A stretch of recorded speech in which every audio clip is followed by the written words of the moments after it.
एक रसायन विज्ञान के एक इम्पॉर्टेंट टॉपिक पर डिस्कस करने जा रहे हैं और वो है खनिज एवं अयस्क। ये टॉपिक हमारा बहुउद्देशीय रूप से छात्रों के लिए उपयोगी है। इसमें विशेष रूप से कक्षा 8 के जो छात्र हैं और उसके साथ साथ जो कंपटीशन की प्रिपरेशन कर रहे हैं उनके लिए भी इम्पॉर्टेंट है। जनरल साइंस के पोर्शन में भी खनिज और अयस्क की समझ हमें कुछ अंक दिला सकती है। तो आइए हम डिस्कस करते हैं कि खनिज एवं अयस्क क्या होते हैं, जिन्हें हम क्रमशः मिनरल और ओर्स भी बोलते हैं। तो इस टॉपिक में हम समझेंगे खनिज क्या होते हैं, अयस्क क्या होते हैं। और खनिज और अयस्क के प्रति अपनी समझ बनाने से पूर्व हम पहले जानते हैं कि पृथ्वी पर तत्वों की उपस्थिति किन रूपों में होती है।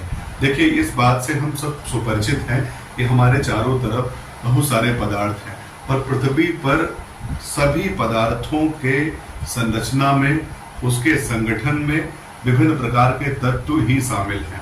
तत्वों के परमाणु या तो तत्व तात्विक रूप में है या तो उनके परमाणु संयुक्त अवस्थाओं में विभिन्न पदार्थों में मिलते हैं। तो जितने भी तत्व हैं मंडलीय की आवर्त सारणी में 112 से अधिक या हम अधिकतम कहें 118 तत्व, जितने भी तत्व मंडलीय की आवर्त सारणी में रखे गए हैं उन्हीं तत्वों के परमाणुओं से विभिन्न प्रकार के पदार्थों का निर्माण होता है। और ये तत्व धातु, अधातु और उपधातु हो सकते हैं। तो तत्व अपने तात्विक रूप में मिलेगा या फिर किसी अन्य परमाणु के साथ संयोजित रूप में मिलेगा, ये निर्भर करता है उस तत्व की क्रियाशीलता पर। तो मुख्य रूप से तत्व इस पृथ्वी पर दो रूपों में मिलते हैं। एक हम कह सकते हैं उसकी मुक्त अवस्था, मुक्त, या इसको हम इसकी मूल अवस्था भी कहते हैं, या फिर हम इसकी नेचुरल स्टेट या प्राकृतिक अवस्था,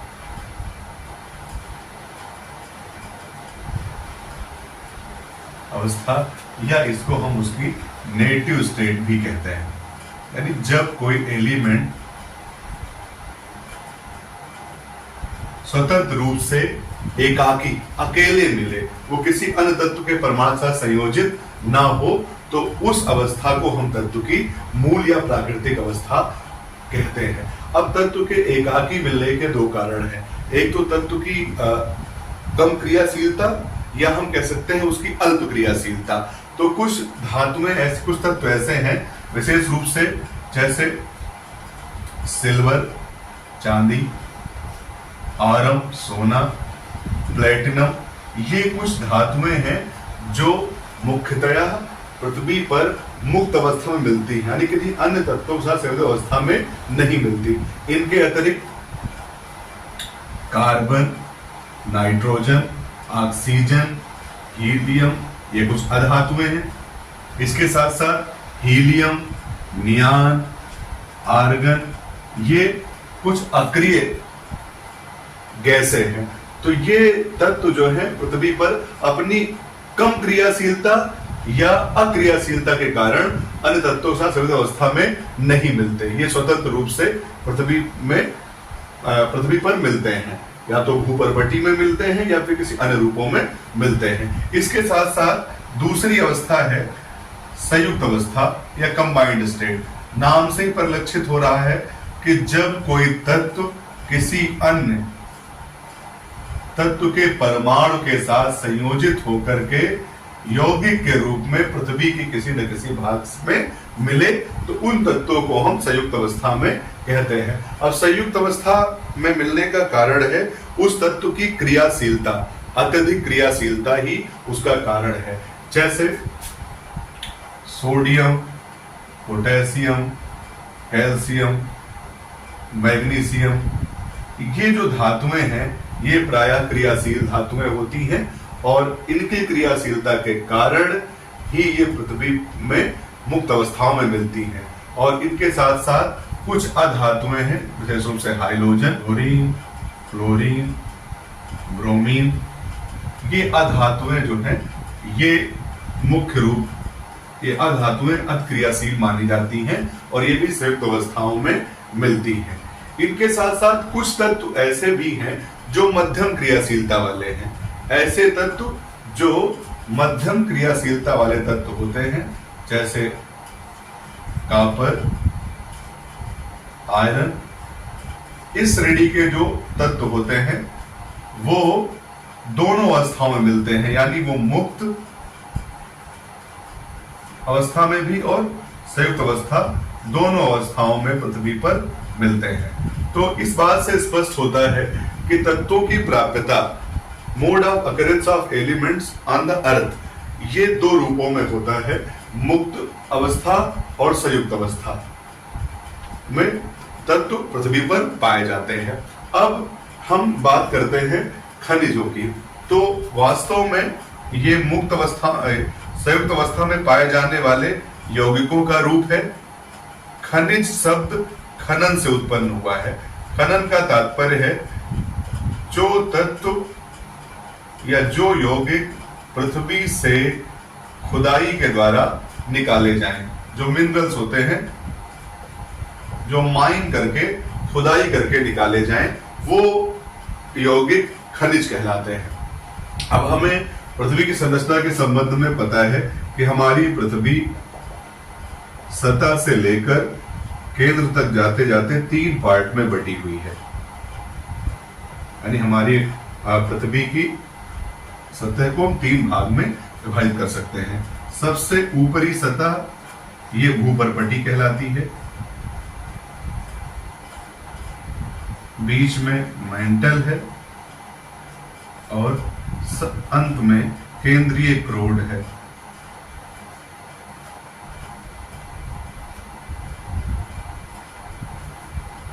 तो ये जो हमारी सबसे ऊपरी सतह है भूपर्पटी, प्रायः खनन या खुदाई करने की जो प्रक्रिया है वो इसी भूपर्पटी में संयुक्त अवस्था में तत्व अधिक मात्रा में मिलते हैं। इसी कारण से ये भूपर्पटी समृद्ध मानी जाती है खनिजों के मामले में। और ऐसे यौगिक और विशेष रूप से इसमें धातुएं शामिल होती हैं। जब कोई धातु किसी अधातु के साथ, अधातु या अधातुओं के साथ संयुक्त अवस्था में भूपर्पटी से खनन, भूमि की ऊपरी सतह भूपर्पटी से खनन के द्वारा निकाली जाए तो वो यौगिक खनिज कहलाएगा। यानी खनिज होने के लिए शर्त है कि जब भी कोई धातु अन्य अधातुओं के साथ क्रिया करके, जैसे सोडियम है, हम राग साल्ट बोलते हैं, सोडियम एक धातु है और ये क्लोरीन अधातु के साथ संयुक्त अवस्था में, या फिर हम कह लें हेमेटाइट है, मान लीजिए आयरन है, आयरन ऑक्सीजन के साथ,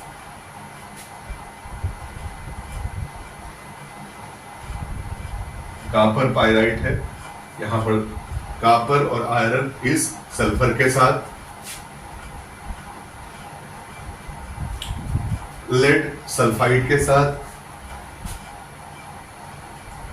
कैल्शियम 2 अधातुओं के साथ, कार्बन और ऑक्सीजन। यानी जब कोई धातु अन्य अधातुओं के साथ संयुक्त अवस्था में भूपर्पटी से खनन के द्वारा निकाली जाए तो ऐसा यौगिक ही खनिज कहलाता है।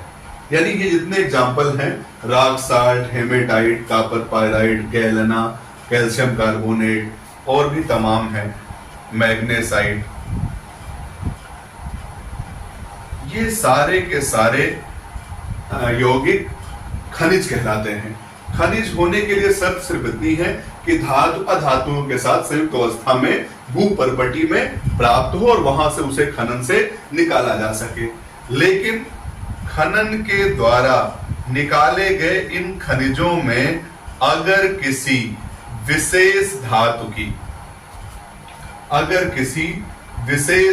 की इतनी अधिक सांद्रता, यानी पर्याप्त सांद्रता कह लें, या इतनी अधिक सांद्रता में वो उपस्थित हो, इतनी अधिक मात्रा में उपस्थित हो कि वहां से उसे कम खर्च और कम लागत पर निकाला जा सके, कम लागत और कम खर्च पर निकाला जा सके, ऐसे खनिजों को हम अयस्क बोलते हैं। यानी अयस्क के लिए शर्त है, खनिज के लिए शर्त है कि धातु अधातुओं के साथ संयुक्त अवस्था में भूमि की ऊपरी सतह भूपर्पटी से निकाली जाए और अयस्कों के लिए यह शर्त है कि खनिज में कोई धातु इतनी समृद्ध मात्रा में हो, इतनी अधिक मात्रा में हो, इतनी अधिक सांद्रता में हो कि वहां से उसे कम लागत और कम खर्च पर निकाला जा सके। और ऐसे अयस्कों को हम, ऐसे खनिजों को हम अयस्क कहते हैं। जैसे ये जितने भी एग्जाम्पल आपके सामने लिखे गए हैं, ये खनिज तो ही हैं, साथ साथ अयस्क भी हैं, साथ साथ अयस्क भी हैं। जैसे कैल्शियम कार्बोनेट को छोड़ दिया जाए, क्योंकि इसको खनिज के रूप में ही हम पतली सी भूपर्पटी से निकालते हैं। तो ये लाइन दोहराई जाती है, सभी अयस्क, सभी अयस्क खनिज होते हैं, सभी अयस्क खनिज होते हैं, सभी खनिज अयस्क नहीं होते। यानी इस बात को हम समझ सकते हैं कि जितने अयस्क हैं वो खनिज तो है ही हैं, लेकिन ये जरूरी नहीं कि जितने खनिज हों वो भी सभी अयस्क हों, क्योंकि अयस्क होने के लिए खनिज में किसी विशिष्ट धातु का अधिक मात्रा में उपस्थित होना अनिवार्य है।